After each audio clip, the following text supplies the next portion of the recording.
Naimbag nga aldaw kailyan, iti damag kalukwan, may nga leader ti broiler kal, imbis nga agtalaok, nang irwar iti sakit tinakam na. Buyan tayo. Naimbag nga aldaw kada kayo. Siyak apo iti leader iti manok. Ni makauyak akpayin. Kakas na kunak siyak ti leader ti manok. Mapaboiler kal kan native. Amuyo nagsaw kami tadta. Tano ilablaban da iti rights da para iti toilet. Da kami mat. Ilaban mi nga man manok. Iti rights mi. Ngagbiag nga natal na.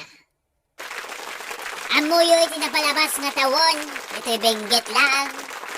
Ket manon nga manok. Ti pinang-orda. Manon nga manok ti ginilitan da. Ken manon nga manok ti inpupuorda. So nga kabusbusor ko deta mambunong. No aday konsulta da, ibaga da, agparte kayo iti dua ti saka na. Ket sinupay nga ti dua ti saka na, no anya da kami nga manok. Badyarong. Amuyo. Nuhang ko mabilangan. No manon ti manok nga napangpangor, nagilgilitan, napupuuran. Asan ang hostesya? Sagutin niyo ako, asan ang hostesya? Patay itlog mi. Aramidin niyo nga balot, aramidin niyo nga Pinoy. Han aya, nga dayta, kat abortion dayta? Sumbatan dak, dayta ti rights nga kayat ko nga ilaban. Amo yung ba di magbagad ng extrajudicial killing? Dagita pinikpikan nga sinisida yo. Kabsat mi, apo mi, parents mi, anak mi dagita.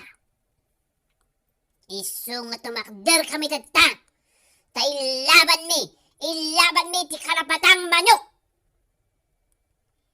Isung adtuyak nga leader ti manok. Ta siyak iti mga takder iti manok. Dagita pumapalot dita. Aguray kayo. Tanda kayo ti pagpapalotan mi mat. Kabilan mi ti wasay imbis nga tari. Ta makita tayo. Ter aramidin nyo kanyami. Pagkukwartaan da kami. Anya pa'y batik kayat yo. Ibatik dito nga pagpanpanunutan nyo. Kat again, ayabak man dagita manok dito lakandula. Tumakas kayon. Adatad dagi ang ibagbaga. Manok boss, itarayan nyo dito. Dita sa paran, nakita